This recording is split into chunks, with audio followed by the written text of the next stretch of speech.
LPU ప్లేస్మెంట్ల రికార్డులు సృష్టిస్తోంది. Final year student 2.5 కోట్ల ప్యాకేజ్ పొందుతున్నారు. 1700 మందికి పైగా ఎల్పియు స్టూడెంట్స్ 10 లక్షల నుంచి 2.5 కోట్ల ప్యాకేజెస్ పొందారు.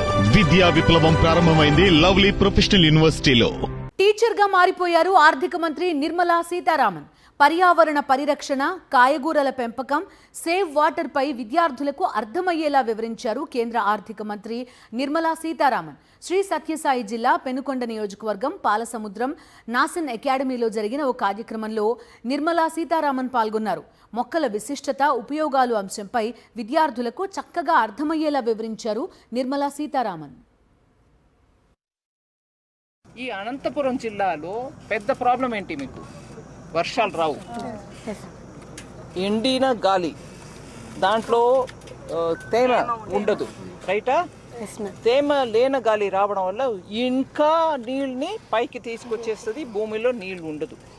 సో అనంతపురం ఒక రకంగా ఎడారి అయిపోతుంది. తెలుసు కదా మీ అందరికీ. రాజస్థాన్లో జైసాల్మీర్ను ఒక జిల్లా ఉంది, అది ఎడారి, కంప్లీట్ ఎడారి. కానీ అక్కడను అట్లాగే కచ్ అని గుజరాత్లో ఒక డిస్ట్రిక్ట్ ఉంది. గుజరాత్లో ఉన్నటువంటి డిస్ట్రిక్ట్ కూడా ఎడారియే, కానీ సముద్రం దగ్గర ఉంది కాబట్టి సముద్ర నీళ్ళంతా కూడా లోపల వచ్చి అక్కడ ఉప్పు నీళ్ళు అయిపోయింది. అక్కడ ఉప్పు తయారు చేస్తారు. ఆ 2 జిల్లాలు కూడా ఇవాళ వ్యవసాయంలో పళ్ళు, కాయగూరలు తయారు చేయడంలో చాలా ముందుకు వెళ్ళిపోయాయి. దేశవ్యాప్తంగా చూస్తే కచ్ జిల్లా నుంచి పళ్ళు, కాయగూరలు విదేశాలకి ఎగుమతి అవుతున్నాయి, హైయెస్ట్ ఎక్స్పోర్ట్.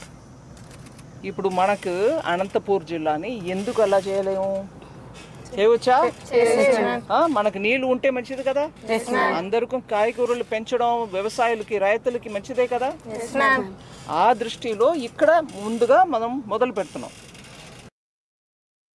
ఈ అనంతపురం జిల్లాలో పెద్ద ప్రాబ్లం ఏంటి? మీకు వర్షాలు రావు, ఎండిన గాలి, దాంట్లో తేమ ఉండదు, రైటా?